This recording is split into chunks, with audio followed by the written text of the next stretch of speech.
All right. Really quick, I just want to talk a little bit about my viewpoint on race relations in America, because I feel that we as a country right now very divided, and I feel that we're moving backwards as far as being open-minded to others. I feel like we're moving backwards at a faster pace than we were a few years ago.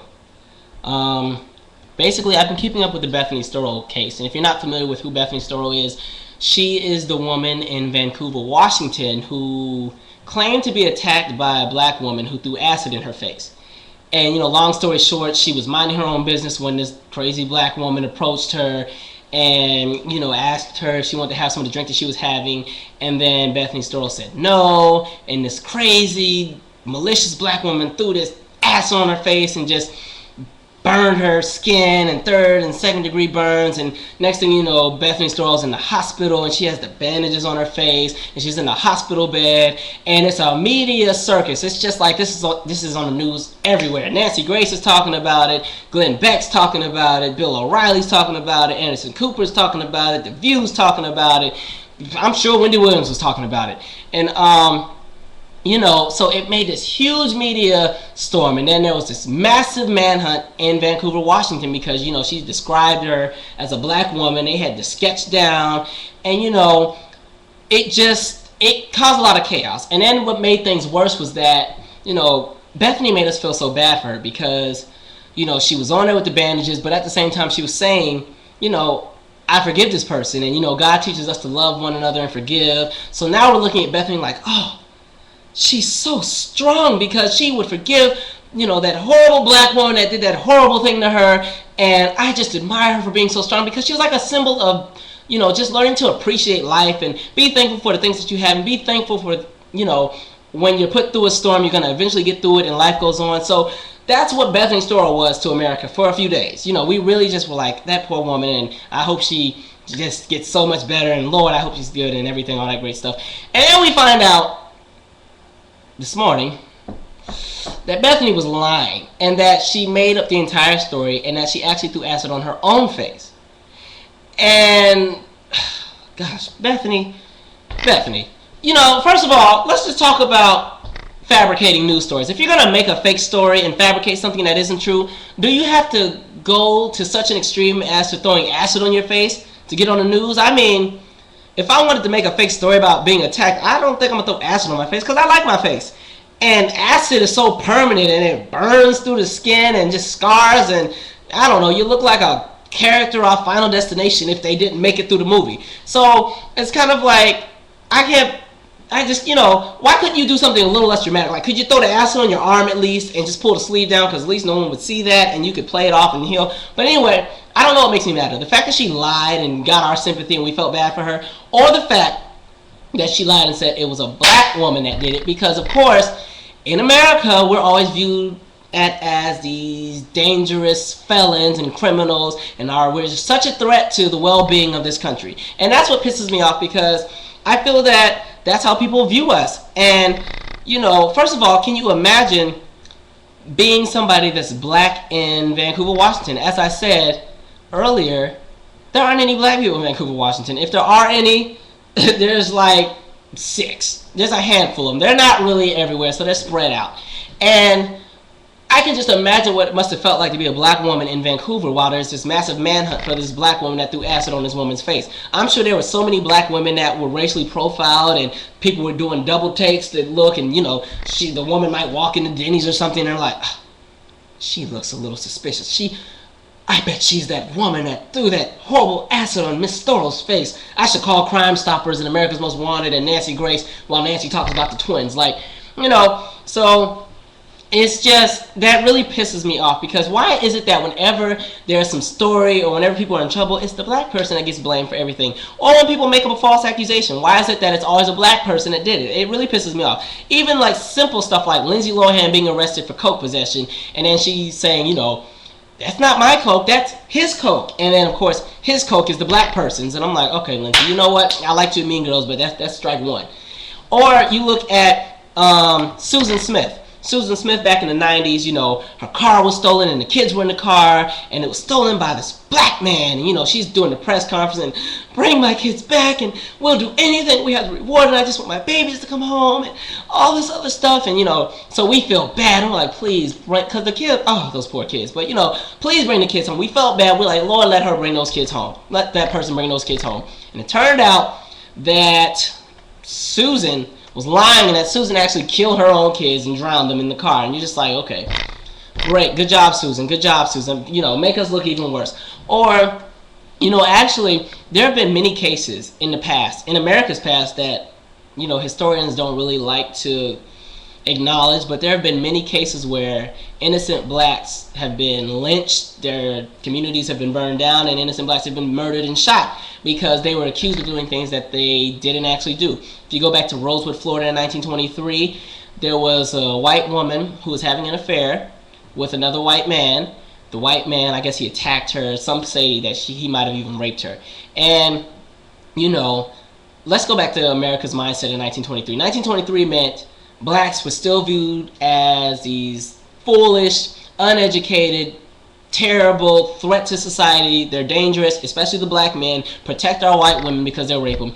And white women in 1923, let's protect our innocent Christian good woman, and she just wants to bake her bread and take care of the children and make her husband happy because that's what God wants her to do. So you have this angry, crazy, monster black man and this wonderful white woman, and he just attacks her and all this crap. So Rosewood, Florida, I don't want to use profanity, all type of chaos broke through. And basically, there were lynch mobs. They burned the entire city of Rosewood down. Rosewood was basically a black establishment in Florida. It was majority black. Black-owned, black businesses, black church, black Mason Club, all of that. They burned down most of the town. There were 4 blacks that were killed. There are rumors that there's between actually 40 and 150, but there were only 4 that were documented. So, and the entire city was burned down. The women and children survived because they were able to hide in the swamps for a few days and escape Rosewood that way. And that's not the only case where things like that have happened. There have been race-related riots where black communities were burned down and blacks were targeted in East St. Louis, in Houston, in Omaha, Nebraska, in Cincinnati, in Meridian, Mississippi, Newburgh, New York, Detroit, Memphis, Tennessee, Tulsa. You guys should really read up on some of the race riots that have happened in this country. And a lot of these happened in the 1800s going into the early 1900s. But it's kind of like it's an ongoing cycle and a lot has been going on. And it kind of bothered me because we fast forward almost a century to 2010 and people are still, blaming blacks for their own mishaps. And, I really don't like that. It bothers me because it makes me feel as if Americans view us as a problem, as something that needs to be supervised, as blacks, we're these terrible, uneducated threats to society, and we're dangerous, and don't trust us because we're these villains. Look at how people treat President Barack Obama. You would think that Barack Obama, did a mass massacre in an office building or something with the way that people treat him. And I'm not going to give my political views on everything, but it's kind of like when you look at what presidents in the past have done, how dare you go in on Obama and make it seem like our country is being ran into the ground? I'm sorry, we've been so far in the ground for years that, you can't blame him for what we're going through. And it's like, I feel that people they view us as a problem, a nuisance, just something that just has to be accommodated, and you people are here, so we might as well deal with you because we can't get rid of you now. And I feel that that's how people view us. Not all Americans think like that, but there's a huge amount that do. And you look at just how many times have there been a situation where there's somebody like Don Imus or Kramer and they say something racist, and then the icing on the cake is, I guess the way Americans think that they can get good with black people is go on the Al Sharpton radio show or Jesse Jackson, and we'll just apologize on you people's radio show, and then it's all gravy and everything's even. It's equal. It doesn't work that way. You cannot generalize all of black America, okay? We do make up close to 13% of the population. There are a lot of us, and we don't all think and operate the same way, all right? We don't all do drugs. We're not all, especially black men, we're not all deadbeat dads and we ignore our kids. We don't all have AIDS. We're not all violent. We haven't all been arrested. We don't all drop out of high school. We don't all get pregnant when we're 9. There's so many stereotypes that are placed on blacks that really just piss me off. It's kind of like, why is it that black men are looked at as so threatening. Do I look threatening to you? Or even black women. Black women are angry and they'll snap on you real quick. And watch out. Like, look at how many, jokes are said about Michelle Obama. Or even Condoleezza Rice when she was in office. People made the same jokes about her. And, I just feel that America's perception on blacks is so twisted and jacked up, and it really pisses me off. And yes, Bethany Storro apologized, but it's kind of like you apologize, but that's what you were thinking in the first place. The fact that it was so easy for you to say that a black woman attacked you just does not sit well with me. It makes me feel that you along with many Americans are still backwards, and you still believe that people that are different, or people that don't look like the majority, or don't behave the same way, or have different customs, are a threat to society, or a threat to the well-being of America. And it's kind of like, it gets on my nerves. And it's like, I can't count how many times I've been on a train or an elevator, and somebody who's not black looks at me and they feel a little threatened, so they clutch their purse a little tighter, or they have their kids and they push the kids in a little closer to their sides. I'm like, I do not want to touch your kids. If you don't back up and go somewhere with all that, okay? I'm not the one on To Catch a Predator. I'm not going to say what race I see the most on that show, but I'll leave it alone. And, it's kind of like Americans view blacks, it kills me. They love our entertainers. Oh, they love the Michael Jackson, they love Beyonce, and they love Tina Turner, they love our movies, they think Halle Berry is gorgeous, they love our food. Lord knows when I lived in DC, everybody was at Ben's Chili Bowl every night of the day, and Florida Avenue Grill. Breakfast, you can't even get pancakes because all of America is up in there.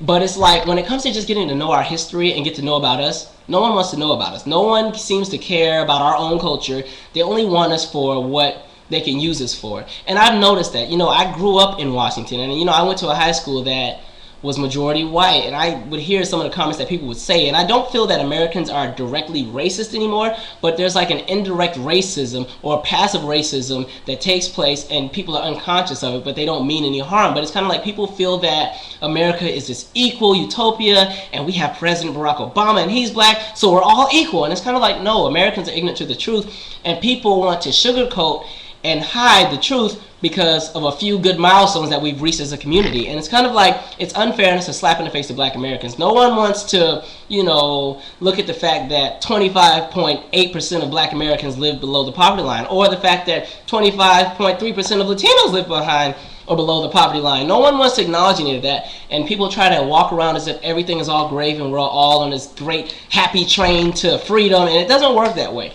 There's a lot going on in America right now, and I really wish that Americans, and I'm going to say black, white, everybody, would really just go and do their research on different groups of people. Do research on people that are different, people that you don't understand.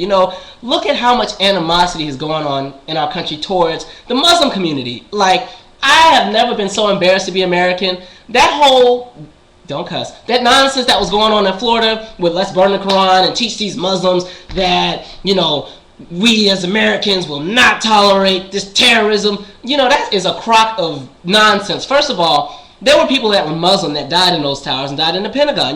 Muslims are Americans just like everybody else. And if we want to start judging people by their actions based on their religion, Christians, we've done a lot of effed up stuff in the past. I'm like, you look at Timothy McVeigh, Oklahoma City bombing, Christian extremists. You look at the abortion clinics that were bombed, Christian extremists. What if people started saying, let's burn the Bible, let's boycott American products because we don't want you Christians to tarnish our image anymore? And it's like, people need to understand that America is a melting pot. There is no one religion that we follow. There is no one language that we speak. I hate when people try to go on the Latino community and Hispanics and try to say, you need to speak English. First of all, America doesn't have an official language. If you look at all the other countries, they have one. Our official language, we don't have one. It's between Spanish and English. So if people want to speak Spanish because that's all they know, you can't judge them because it's not in our laws to say people need to speak English. And first of all, when you go back to what's going on with Arizona, that nonsense, it pisses me off because it's like, forget it, I won't even go into it, but that'll be another video. But anyway, I just feel that Americans, we really need to stop judging others. Don't judge people because of their race or their sexuality or their religion or their political views. It's really, until you get to know people, until you get to know a person, you can't place judgment on them, and you can't assume things about people that aren't true, because that's why we're in the nonsense we're in now, and that's why somebody like Bethany Storro, or whatever her last name is, can sit there and make up a story about blacks. So Bethany Storro, you're a liar. Thank you for corrupting our country again and setting us back a few more years.